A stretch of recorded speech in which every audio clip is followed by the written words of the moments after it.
In the year 1905, Daniel Burnham, an American architect and urban designer, visited the Philippines and proposed a plan for the development of Manila.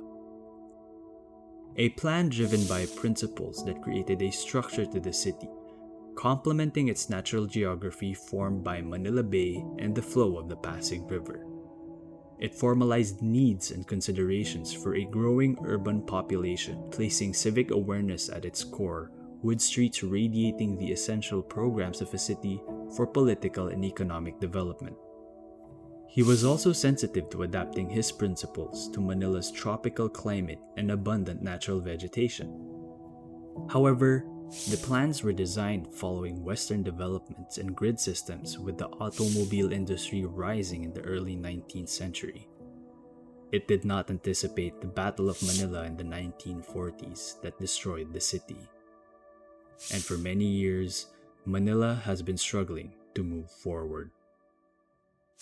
Broken, but not forgotten. Remnants of Burnham's vision still exist today here at the heart of Manila. Its urban fabric invites diverse Filipino cultures, creating unique experiences to the city. As of the National Statistical Office's 2020 survey, these barangays in Ermita and Intramuros hold diverse cultural demographics, but are also victims of overpopulation. Within the site, it is also home to several heritage buildings, monuments, and green spaces, held together by the Manila City Hall at its core, along with the Golden Mosque across the river. Over the years, these landmarks attracted different structures and programs, which needed new infrastructure to accommodate vehicular circulation and transportation. Eventually, these developments exploited the land, creating road networks that disconnected areas and overshadowed the diminishing natural environment of Manila. Without nature, the city is vulnerable to the harsh tropical environment. With temperatures reaching up to 40 degrees Celsius at noon, Manila is susceptible to the urban heat island effect. Its poor street planning and building height restrictions resulted in the poor circulation of winds brought by the amihan that tunnels through the Pasig River. Being a land rich in history and culture brought about by its tropical nature, Burnham saw these as unparalleled and priceless additions to the unique potential of Manila to be a city as great as those in the Western world. But what if the extremely tropical identity of the country today were not just merely additions to a westernized development? What if Manila were to be designed by its tropical nature for its tropical people? What if Manila were to be a true tropical city? In an urban setting rich in history, the heritage holds values attached to the Filipinos and its natural environment. These dispersed heritage spaces, together with relevant structures and dense residential areas, are appropriate for communities to interact with each other while optimizing the land's strengths. The beauty of these locations are their distances from each other, allowing people to comfortably walk 200 meters and already be immersed in a different experience without struggling through the extreme heat for a long period of time. Yet, it is undeniable that time is significant for further travels around the metropolitan with the help of vehicles. Maintaining the relevance of Taft Avenue as one of Manila's main arteries comes with a vision to minimize vehicular pollution that worsens the climate and traffic obstructions that stresses its surroundings. A vision realized by submerging Taft Avenue and reducing the network to its essential streets.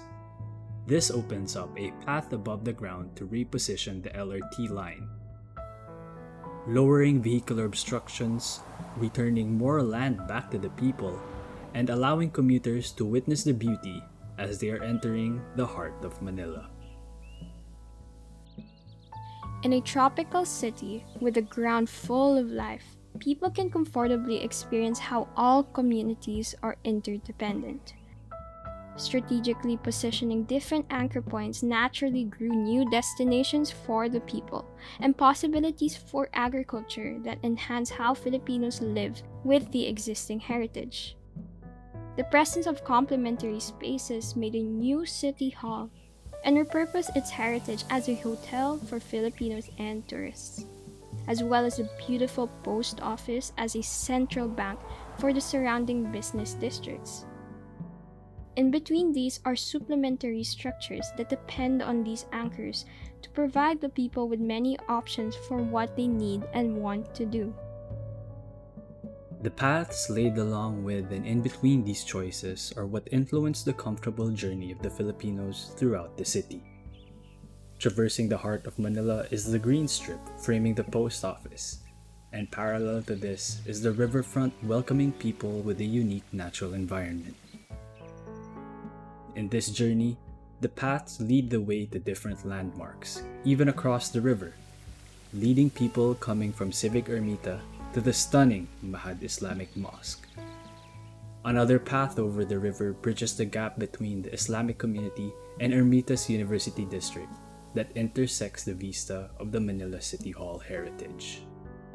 These two landmarks across the river from each other are the cores of the communities, whose paths radiate from them, opening up to the waters and the winds. In a tropical city, nature is the artist as the amihan and tunneling winds reshape these spaces to flow with the Filipinos, who now can experience cool comfort rather than extreme heat. A natural breakdown into porous spaces that rise up to different levels, respecting the city's heritage. A collection of buildings working together with the physical purpose of connecting with the life in between them by comfortably shading the paths of the people. These changes transformed the land into Manila's tropical city, now home to a large community with unique interconnected experiences in each district. Pedestrians entering from Ayala Avenue to the Civic Center are met with a beautiful vista for the Manila City Hall Hotel. One can venture through the new Manila City Hall, drawn by a long strip of greenery. Crossing paths in this destination lets the people peacefully walk by the Riverside Community and Art District, immerse themselves in the possibilities of the Bamboo Innovation Center, or venture underneath the green elevated space that creates a portrait frame of the clock tower. And as they are moving forward, they enter an immersive panoramic view of the whole heritage building. Beyond the City Hall is the Green Strip. The people are greeted by the National Museum of Fine Arts and the new botanical and horticultural complex, studying and showcasing the country's diverse fauna in front of the historic walls of Intramuros. The strip is not only a destination, but also a journey towards the agricultural hub, where research is made for supplying the city with the freshest produce that meets the demands of the Filipinos. In every production, there is an environment and a process. In the tropical city, the Bamboo Hub and Educational Center rises from the ground and immerses people by sharing how the flowering plant can create products that sustain the city. One with the hub is the experience towards and within the bamboo forest full of local species that grow throughout the year and are harvested as raw materials to be processed at the Innovation Center. Within the urban forest, heritage is the refuge, repurposing the Revelin Parean as a hidden garden restaurant before entering the walled city of Intramuros. The Green Strip opens to the uptown area where the monument of Andres Bonifacio is lined up by a rising garden with spaces underneath that can be used as commercial booths and refuge from the sun, giving relevance to not only the monument but also the infamous architecture of the Manila Post Office. An essential piece to complete a panoramic scenery together with the Metropolitan Theater and the Arroceros Forest Park, from the elevated open space of the new multimodal central station. Having the tropics influence a city is the reason for the importance of nature as life with the people. A natural shade not only on the ground but also for those traveling above the river bridges the gap of the two lands with a new experience. The intersection of the pedestrian bridges lead to the Mahad Islamic Mosque that aligns itself to the Manila Golden Mosque across the Estero. In San Miguel, Filipinos and tourists can enjoy the freshness of the environment and the food at the riverside palenque, or immerse themselves in the culture by the Estero de San Miguel, filled with halal food from the Islamic Filipinos themselves. By the secondary school is a play park that does so with different elevations and colors, bringing emphasis to the areas where children can actively enjoy and experience the nature shading them. This shade continues along the paths, which have filleted corners to cue the change of atmosphere from a narrow walkway opening to a vast open space, emphasizing the barangay hall and mirroring the civic importance of the city hall to the whole land.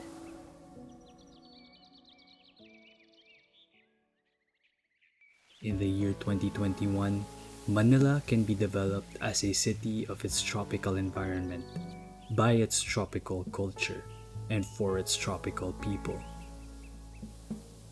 A design driven by principles that creates a natural structure to the city for the great opportunities it holds. A home for Filipinos that celebrates its heritage, maximizes its agriculture, and values its community. A direction for Manila to move forward.